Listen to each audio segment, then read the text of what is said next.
السلام علیکم، welcome to classic entertainment channel. امید ہے آپ سب خیر خیریت سے ہوں گے اور آپ کا دن بھی اچھا گزر رہا ہوگا۔ میں طوبیٰ کامران لے کر آئی ہوں آپ کے لیے ناول جانے جانا، جس کو تحریر کیا ہے شانزہ راجپوت نے۔ لیکن شروع کرنے سے پہلے میری ہمیشہ کی طرح آپ سے ایک ہی ریکویسٹ ہے کہ اگر آپ نے ہمارے چینل کو سبسکرائب نہیں کیا تو جلدی سے سبسکرائب کر دیجیے اور بیل آئیکن کو بھی پریس کر دیجیے تاکہ ہمارے چینل پہ آنے والی تمام ویڈیوز آپ کو سب سے پہلے دیکھنے کو ملے اور ناولز اور دیگر کہانیاں آپ کو سب سے پہلے پڑھنے یا سننے کو ملیں۔ تو چلیں اب شروع کرتے ہیں۔ ناول جانے جانا، تحریر شانزہ راجپوت، قسط 1۔ اسے جلد از جلد ہوٹل پہنچنا تھا۔ فورن ڈیلیگیشن سے میٹنگ فکس تھی۔ وہ کسی قسم کی کوتاہی نہیں چاہتا تھا مگر کراچی کے ٹریفک سے خدا پناہ دے۔ ہارن پہ ہاتھ مارتا وہ ونڈ اسکرین سے باہر دیکھ رہا تھا۔ قطار خاصی لمبی تھی۔ اسے بیک وقت پریشانی اور خوف نے آن گھیرا۔ لب بھینچ کر اسٹیئرنگ وہیل پر پنچ مارتے ہوئے بے اختیار اٹھ شیر کی نظر ٹریفک سگنل پر پڑی جہاں دو لڑکیاں فٹ پاتھ پر کھڑی سڑک پار کرنا چاہ رہی تھیں۔ سیاہ شال والی جیسے ہی آگے بڑھنے لگتی، براؤن شال والی اسے ڈر کے مارے ہاتھ پکڑ کر پیچھے کھینچ لیتی۔ تمہیں مسئلہ کیا ہے؟ روڈ پار نہیں کرنا؟ صفیہ زچ ہو کر بولی۔ کرنا ہے، پر ٹریفک تو دیکھو کتنا ہے۔ اگر غلطی سے سگنل کھل گیا تو کسی گاڑی کے نیچے آ کر مرا جائیں گے۔ اس کی اپنی ہی فکریں تھیں۔ صفیہ نے سر پیٹ لیا۔ پچھلے 15 منٹ سے تو سگنل کھلا نہیں۔ صفیہ نے طنزیہ کہتے ہوئے قدم آگے بڑھا دیے۔ مجبوراً عائشہ کو بھی اس کی پیروی کرنی پڑی۔ گاڑیوں کے بیچ سے نکلتے ہوئے اسے قطعی اندازہ نہیں تھا کہ سگنل اتنی جلدی کھل جائے گا۔ صفیہ روڈ کراس کر چکی تھی جبکہ وہ خوف کے مارے آہستہ آہستہ چل رہی تھی۔ جب یہ گرین سگنل آن ہوا اور سڑک پر ٹریفک رواں دواں ہو گیا، ایک پلک شکاف چیخ کے ساتھ عائشہ نیچے بیٹھتی چلی گئی اور شیر نے بر وقت گاڑی کو بریک لگایا اور تیزی سے گاڑی سے نکل کر اس کے نزدیک آیا۔ وہ درد سے دوہری ہو رہی تھی۔ صفیہ بھی گھبرا کر اس کے پاس چلی آئی تھی۔ دکھائیں، زیادہ چوٹ تو نہیں لگی؟ وہ وہیں گھٹنوں کے بل بیٹھتا اس کے پاؤں سے سرخ و سفید ہاتھ ہٹاتا ہوا بولا۔ تم ٹھیک تو ہو؟ صفیہ سے مارے خوف کے بولا نہیں جا رہا تھا۔ عائشہ نے نم آنکھوں سے سر نفی میں ہلایا۔ شیر اس کی نم آنکھوں میں ہلکوری لیتا درد دیکھ کر لب بھینچ گیا۔ یہ اس کی وجہ سے ہوا تھا۔ وہ نازک سی لڑکی اس کے باعث تکلیف میں مبتلا ہوئی تھی۔ دیکھ کر گاڑی نہیں چلا سکتے آپ؟ دیکھیں، آپ کی وجہ سے میری دوست کو چوٹ لگ گئی۔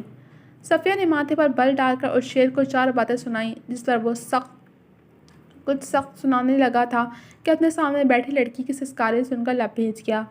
میں آپ کو ہاسپٹل لے چلتا ہوں۔ صفیہ کے سہارے کھڑی ہوئی تو وہ سنجیدگی سے مصلحت کے تحت آفر دینے لگا۔ اس وقت اسے میٹنگ قطعی بھول گئی تھی۔ شکریہ، ہمیں آپ کے احسان عظیم کی ضرورت نہیں، وہ بگڑ کر کہتی۔ عائشہ کو لیا آگے بڑھ گئی۔ شیر نے سر جھٹکا اور گاڑی زن سے بھگا لے گیا۔ حد کرتی ہو، ایسے کیسے مفت میں جانے دیا اسے؟ میں ہوتی نا تو اس امیر زادے کو چھٹی کا دودھ یاد دلا دیتی۔ مزینہ نے بگڑ کر تیکھے لہجے میں بولا۔ ہر وقت جنگی طیارہ نہ بنی رہا کرو، عائشہ نے اسے ٹوکا۔ بہت خوب، الٹا چور کوتوال کو ڈانٹے، وہ بھنا ہی گئی تھی۔ صفیہ کچھ دیر قبل ہی اسے گھر تک چھوڑ کر گئی تھی۔ اسے لڑکھڑا کر چلتے دیکھ کر پارس پریشان ہو گئی تھی۔ اتفاق سے مزینہ بھی ادھر ہی تھی۔ صفیہ کی زبانی سب سننے کے بعد اس کا غصہ کراچی کی گرمی کو بھی مات دینے لگا تھا۔ ساجدہ بیگم نے نیم گرم پانی سے اس کے پیر کی ٹکور کی تھی تو قدرے سکون ہوا تھا۔ ایک بات کہوں آپا؟ پارس نے اجازت طلب نظروں سے دیکھتے آئے بروز چکائی۔ تمہیں اس گاڑی والے کو سبق سکھانا چاہیے تھا۔ اسکول میں تو بچوں کو بہت کچھ سکھاتی ہو، اس بگڑی ہوئی نسل کو بھی سیدھا کر دیا ہوتا۔ پارس نے مزینہ کی بات سے نہ صرف اتفاق کیا تھا بلکہ وہ مزینہ کی ہم خیالی ہی ثابت ہوئی تھی۔ اتنی تکلیف میں اسے سبق سکھاتی۔ عائشہ نے طنزیہ نظروں سے دونوں کو دیکھا۔ یوں بھی غلطی میری تھی، میں ہی اس کی کار کے سامنے آئی تھی۔ پارس نے سر پیٹ لیا۔ وہ تازہ دم ہو کر باہر آئی تو تب تک ساجدہ بیگم کھانا لگا چکی تھیں۔ یہ کیا امی، تم نے پھر سے بھنڈی بنا لی؟ ایک تو ویسے ہی بھوک نہیں لگتی، اوپر سے یہ سبزی۔ وہ برا سا منہ بناتی خون کے گھونٹ پیتی رہ گئی۔ یہ ہفتے میں دوسری مرتبہ بھنڈی بن رہی تھی۔ تو اور کیا، تیرے لیے مرغ مسلم بناؤں؟ وہ حسب عادت اس کے انداز و اطوار پر ناگواری سے بول اٹھیں۔ تیرے ساتھ کی ہے، یہ بھی تو چپ کر کے کھا رہی ہے۔ کمانے والے کے اتنے نخرے ہیں جتنے کھانے والوں کے ہیں۔ بی بی چپ کر کے کھاؤ ورنہ اٹھ جاؤ، ساجدہ بیگم ہاتھ جھلا کر غصے سے کہتی گلاس میں پانی ڈال کر عائشہ کے آگے رکھنے لگیں۔ پارس ایک جھٹکے سے اٹھ کر کمرے میں چلی گئی۔ ساجدہ بیگم نے ہنکارا بھر کر سر جھٹکا۔ یہ تو آئے دن کی کہانی تھی۔ مزینہ ڈھلتی دوپہر کو چلی آئی تھی۔ یہ روز کا معمول تھا۔ دن میں اس کے 10 چکر لگتے تھے ادھر کے اور ضرورت کی کوئی چیز مانگنے میں اسے آڑنا محسوس ہوتی تھی۔ خالہ مجھے بھنڈی کا سالن دے دے۔ ظاہشہ نے مسکراہٹ دبا کر اس کا خفا خفا چہرہ دیکھا۔ اب ناراضگی چھوڑ بھی دو، مجھے کیا ملے گا؟ مزینہ نے استفہامیہ انداز میں کہتے ہوئے آئیبرو چکائے۔ چاند سا دھولا، ظاہشہ نے برجستہ کہا، جس پر وہ کھلے دل سے ہنس کر آمین کہتی سالن کی پلیٹ لیے روانہ ہو گئی۔ تجھے کتنی بار کہا ہے یہ فقیروں کی طرح نہیں مانگا کر، سیدھی طرح سمجھ نہیں آتی میری بات؟ وہ بلال تھا، اس کا تایا زاد کزن اور اس کا منگیتر، اسے گلی میں ہی روک کر سخت لہجے میں بولا تھا۔ اسے مزینہ کا یوں منہ اٹھا کر گھر سے نکلنا اور مانگنا ہرگز پسند نہیں تھا۔ میرا باپ بننے کی کوشش مت کر، بہت دیکھے ہیں تیرے جیسے۔ خود تو تائی جان 10 گھروں سے مانگتی ہیں، لعنت ہو ایسی جوان اولاد پر جو کام کی نہ کاج کی اور دشمن اناج کی ہو۔ طنزیہ لہجے میں کہتے تمسخر اور اڑاتی نظروں سے دیکھتے وہ گھر میں گھس گئی۔ وہ سرخ چہرہ لیے مٹھیاں بیچ کر رہ گیا۔ اسے بلال ایک آنکھ نہیں بھاتا تھا۔ اس کے حکمی انداز اور روک ٹوک سے وہ زچ ہو جاتی تھی۔ وہ مرد مار لڑکی صرف ماں کی وجہ سے چپ تھی، ورنہ بلال جیسے بندے کو خاک چٹا دیتی۔ شام ڈھلی تو رات نے پر پھیلائے تھے، چاند فلک پر آب و تاب سے چمک رہا تھا، صحن میں لگی نیم کے درخت کی شاخیں ہوا سے جھول رہی تھیں، موسم قدرے ٹھنڈا ہو گیا تھا۔ آفاق حسین 7 بجے دفتر سے گھر آ گئے تھے، سفیر رات کو 9 بجے گھر آیا تھا۔ پاکستان کے دیگر شہروں کی طرح روشنی کا شہر کراچی اس وقت اندھیرے میں ڈوبا ہوا تھا۔ اس وقت اس علاقے میں لائٹ نہیں تھی، کمروں میں ایمرجنسی ٹارچ نے روشنی کی ہوئی تھی، جبکہ صحن میں چاندنی بکھری ہوئی تھی۔ بابا آپ تھک گئے ہوں گے، میں سر کا مساج کر دوں؟ سکون ملے گا آپ کو اور نیند بھی اچھی آئے گی۔ صفیہ اور پارس مزینہ کے ساتھ کمرے میں لوڈو کھیل رہے تھے۔ وہ چپکے سے باہر آفاق حسین کے پاس آ کر بیٹھ گئی تھی۔ دوسری چارپائی پر ساجدہ بیگم لیٹی ہوئی تھیں۔ آفاق حسین کے چہرے پر مسکراہٹ رنگ گئی تھی۔ ظاہشہ ان کی لاڈلی بیٹی تھی، وہ بہت محبت کرتے تھے اس سے، اور وہ بھی تو اپنے بابا سے بے حد محبت کرتی تھی، ان کا خیال رکھتی تھی۔ ساجدہ بیگم نے رشک بھری نظروں سے ظاہشہ کو دیکھا، جو آفاق حسین کے سر میں نرمی سے انگلیاں چلا رہی تھی۔ السلام علیکم بھابھی۔ وعلیکم السلام۔ اس کو سلامتی بھیجنے پر وہ مسکرا کر جواب میں سلامتی دیتی مسکرائی تھیں۔ Good morning little champion. اٹھ شیر نے اپنی مخصوص مسکراہٹ کے ساتھ چھوٹے سے حماس کو مارننگ وش کیا تھا۔ گڈ مارننگ چاچو۔ حماس نے اس کے گال پر بوسہ دیا تھا۔ سحاب ابھی تک نہیں اٹھی؟ اسے اٹھائیں، یونیورسٹی کے لیے لیٹ ہو رہی ہے وہ۔ اٹھ شیر کے ماتھے پر بل نمودار ہوئے تھے۔ اٹھ گئی ہے، بس آتی ہوگی۔ روشنی نے حماس کو دودھ کا گلاس دیتے ہوئے سکون کی سانس خارج کی۔ Hello every one. سحاب کی چہکتی آواز پر روشنی مسکرا دی۔ تمہیں کتنی بار کہا ہے سلام کیا کرو؟ اٹھ شیر نے چھوٹی بہن کو سختی سے ٹوکا۔ Okay next time. وہ خوبصورتی سے ٹال گئی تھی۔ جان سے پیارے بھائی کی بات سے انکار کرنا اسے ہرگز اچھا نہیں لگتا تھا۔ وہ ہمیشہ یوں ہی ٹال مٹول کر دیا کرتی تھی۔ سحاب ناشتہ تو ٹھیک سے کرو۔ اسے کھڑے کھڑے چائے کے گھونٹ پڑتے دیکھ بھابھی نے کہا۔ مجھے دیر ہو رہی ہے بھابھی، کینٹین سے کچھ لے لوں گی، اسائنمنٹ جمع کروانا ہے، وہ کہتی ہوئی حماس کو پیار کرتی چلی گئی۔ روشنی نے ٹھنڈی سانس بھری، وہ ایسی ہی تھی، اپنی مرضی کی مالک۔ روشنی نے کرسی گھسیٹتی اور حماس کے برابر میں بیٹھ کر ناشتہ کرنے لگیں۔ اٹھ شیر، میں گھر سنبھالتے سنبھالتے تھک چکی ہوں، مجھ سے سارے کام نہیں ہوتے۔ انہوں نے بات کا آغاز کیا۔ میں آج ہی اخبار میں گھر کے لیے ملازموں کا اشتہار دے دیتا ہوں، کچھ ہی دنوں میں آپ کا یہ مسئلہ حل ہو جائے گا۔ سنجیدگی سے کہتے وہ پلیٹ پر جھک گیا۔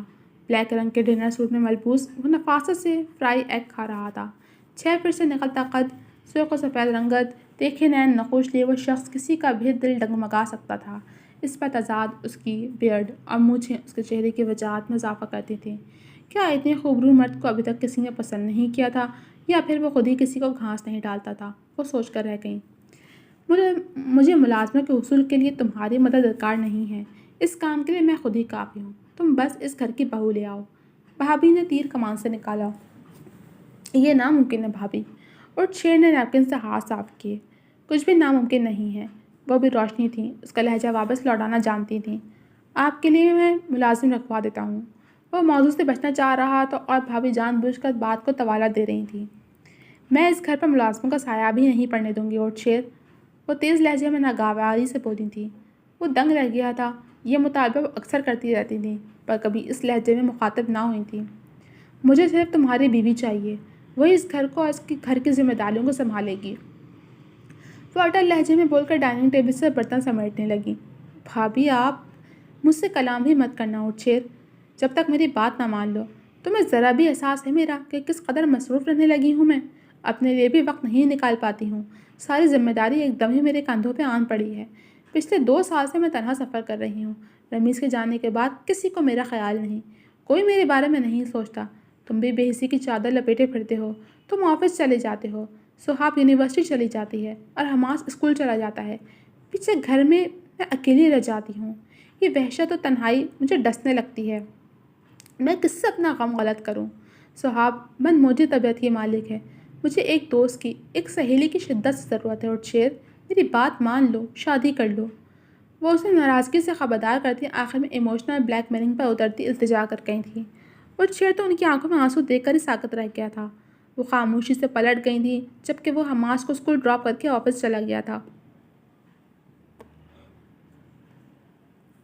آفس میں بھی اس کا دل مضطرب رہا تھا۔ جب کسی طور سکون میسر نہ آیا تو وہ آفس سے باہر نکل آیا۔ ارادہ خرم کے پاس جانے کا تھا۔ خرم اس کا بچپن کا دوست تھا، وہ دونوں ایک دوسرے کے رازدان تھے۔